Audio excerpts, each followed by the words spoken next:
Okay, hello guys, welcome to the third part of this subtopic.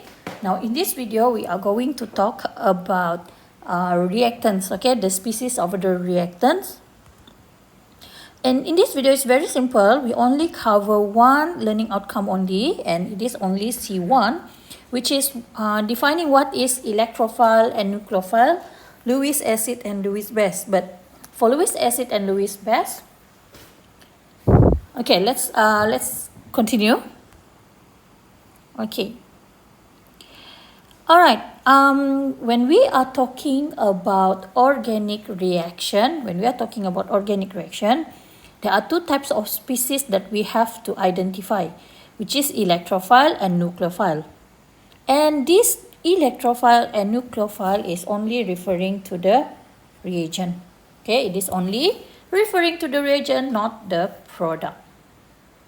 So we have to, what you have to know? You have to know how to identify electrophile, what is electrophile and what is nucleophile. Itu sahaja. So untuk kali ini berkenalan saja. Chapter akan datang, kita akan belajar lebih lanjut mengenai kedua-dua ini. So we just start with electrophile.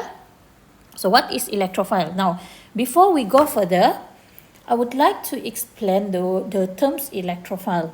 So electrophile is divided into two parts of words. We have electro and we have phile. Phile comes from the word philic, which means love. Okay? And then electro comes from the word electron lah. So electrophile means a species that loves electron. So do you wonder why it loves electron? So let's see the characteristic of electrophile. Now, one of the characteristic of electrophile is that it is an electron deficient species, which bring the meaning dia adalah spesies yang kekurangan elektron. So bila dia kurang elektron, now as you can see in the next definition, which attacked means dia akan diserang. Okay, it will be attacked by high electron density species. Okay, so nanti awak akan belajar spesies yang banyak elektron ni akan serang electrophile. But why they attack each other? Now the terms attack here is not going to bring a bad or harmful things, okay? The terms attack here is actually for them to form a covalent bond. Okay, the attack tu dia bagi elektron, okay? And then electrophile akan terima a pair of electron and then they are going to form covalent bond. It is like, if you remember, forming the coordinate covalent bond. Okay? Okay, now let's proceed. Now it can be either neutral or, of course, the most obvious one is anything that is positive charge. For example, any cation, of course, dia adalah electrophile. Okay, sebab dia positif kan, means dia kurang elektron. So all cations will be an electron deficient species. Will be electrophile. Carbocation as well, sebab dia positif, so dia memang electrophile. Lewis acid. So what is Lewis acid? Lewis acid is species that accept an electron pair. So dulu madam pernah ajar masa chapter 7. Tapi mungkin awak dah terlupa, boleh balik semula ya. So Lewis acid, again, it is a species that accept an electron pair. Dan last kali, any oxidizing agent. All this also dia dikategorikan sebagai electrophile. Now, kadang-kadang awak akan dapat satu molekul. Okay, satu molekul. Mana you dapat HCl lah macam ni. It is a neutral molecule. And then you wonder, macam mana neutral molecule itu boleh jadi electrophile? Okay. So, it depends on this one, the electrophilic site. Now, for example, like I give you HCl. We know Cl is more electronegative and hydrogen is more electropositive. So Dua-dua neutral, dua-dua neutral. The HCl is neutral, but this side will become what we call as electrophilic site. So, katakan nanti awak ada nucleophile. Okay? So, nucleophile ini yang akan serang bahagian ini. Dia bukan serang dua semua. Satu, dia bukan serang the whole HCl. But dia akan serang bahagian electrophilic ini sahaja. But for now, I just explain to you like this. We are going to learn more about this in chapter 5. Okay?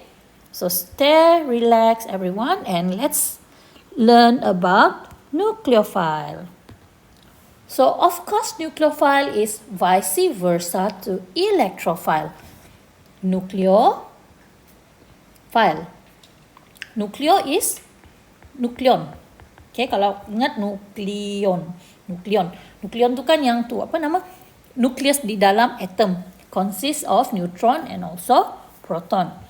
So dia sangat suka proton. Okay, dia sangat suka proton. Kenapa dia suka proton? Okay, nucleophile ini dia kaya dengan elektron.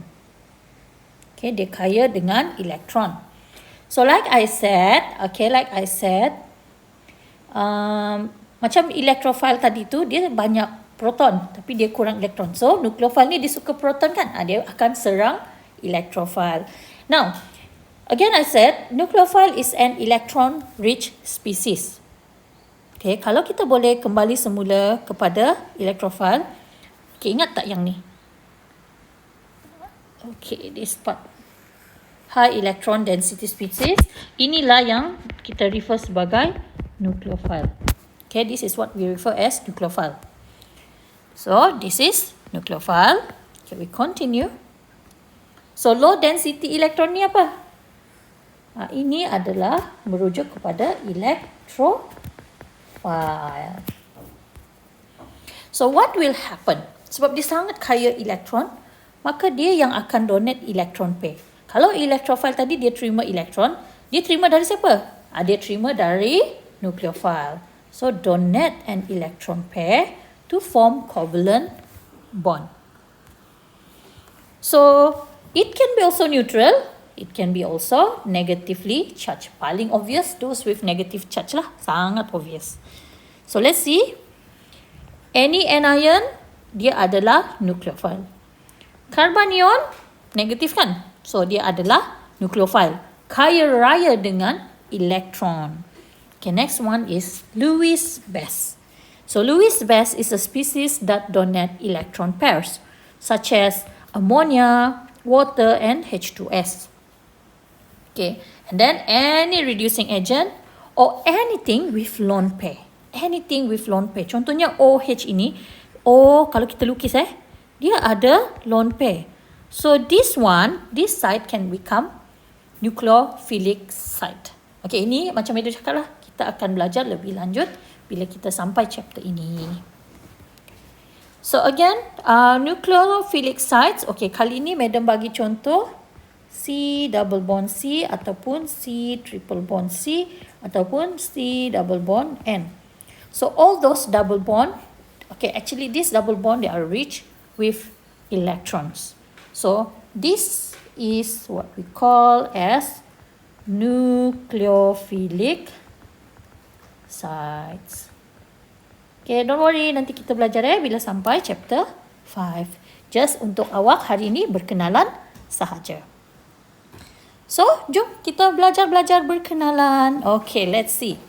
Now, the question is, identify species that can act as nucleophile and electrophile. As I mentioned before, nucleophile and electrophile only focusing on the reactants. So, bahagian ini kita tak perlu tengok lah. Okay, kita jangan tengok. So, we focus on this side, the reactant side. Now, this end actually dia ada lone pair di sini. Okay, dia ada lone pair. So, kita akan ada satu nucleophile dan kita akan ada satu electrophile. We cannot have both nucleophile, we cannot have both electrophile. So, we have to decide which one is nucleophile and which one is electrophile. Okay, drum roll. Alright. This one is nucleophile. Why? Because it has lone pair here. So it can donate to this one which we call as electrophile. So you might wonder, madam, bukankah kalau macam ni, dia ada electrophilic side, dia punya nucleophile side. Okay, yang itu kita tak tengok dulu. Untuk chapter ini kita hanya fokus identifying nucleophile, electrophile. So usually I will easily to identify nucleophile lah. Okay, so once you dapat identify nucleophile, of course the other one will be electrophile. Okay, so that's how we do it. Now next, let's see, this is question. I took this question from buku tutorial. Okay, you can refer to the buku tutorial question 14. Sama juga, identify the nucleophile and electrophile. So like I said, ini kita tak tengok. We only focusing on this. Easy, right?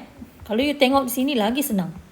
We already have our nucleophile, which is OH minus. So our electrophile here is electrophile is electrophile pula. CH3Cl. So once you identify your nucleophile, you mesti yang sebelah tu mesti electrophile. Oh, okay. Jom kita jawab B. B awak tak belajar lagi. So madam bagi tahu sajalah. State the type of reaction. Okay, ni senang. Madam ajar ni tambahan saja-sajalah. CH3Cl lepas tu dia jadi CH3OH. Hanya berubah ini. So, ini kita panggil sebagai substitution. Apa benda ni, madam? Okay, this one will be at part 4 video. Alright? Sajalah bagi awak pengenalan. Okay, so let's proceed with the next one. Alright, kali ini dia macam madam, based on the following reaction. Oh my goodness, we only have one reactant only. So how do we identify it as nucleophile, electrophile? Okay, tapi kita tengok soalan dahulu. Soalan pertama, state the type of bond cleavage involved. Explain. Ini merujuk kepada video part 1 yang madam tunjuk. Okay, so what is the type of bond cleavage involved? If we look here, okay, if we look at this, we are producing cation and anion. So, what type of cleavage that produce cation and anion? The answer is heterolytic cleavage. But why? Because cation and anion are produced. Itu sahaja, senang kan? Okay, let's see number 2. Okay. Identify species that can act as nucleophile and electrophile. So, kali ini dia bukan minta awak identify macam mana identify nucleophile and electrophile. Tapi dia punya keyword can act. So, bila can act, you boleh tengok produk. Ini yang madam mention dekat awal-awal madam cakap tadi. Sometimes ada soalan itu, dia sepatutnya tak refer produk, tapi kita tengok bentuk soalan. So, bentuk soalan ini disebut can act. Mana yang boleh act? Sebab nanti produk itu, of course, dia pun boleh jadi reactant juga. So, we can say that H3C, C plus CH3. Dia tanya can act kan? Okay, this one can act as apa ni? Dia positif kan? So, it can act as electrophile. Manakala Br minus can act as nucleophile. So, you might wonder, madam, yang awal-awal ni, yang ini macam mana? Okay, dia tak ada, dia bukan nucleophile dan dia bukan electrophile. Sebab dia sepatutnya mesti kena ada dua. Kalau dia satu je, means dia akan pecah nanti. So, dia bukanlah electrophile, dia bukan juga nucleophile. Okay, so again, the keyword is can act. So, that's it. Okay, sebab awak hanya perlu untuk dalam video ini or in this syllabus, in this LO, you only need to know what is electrophile, what is nucleophile, and then what is apa nama tu? Apa yang satu lagi? What is Lewis acid and what is Lewis base? Okay. So, alright. Before we go, madam nak tinggalkan homework. Okay, homework awak adalah Q11 from tutorial book. Minggu hadapan, madam akan bincang dengan awak semua. So, till then, bye and we are done with part 3. Thank you everyone.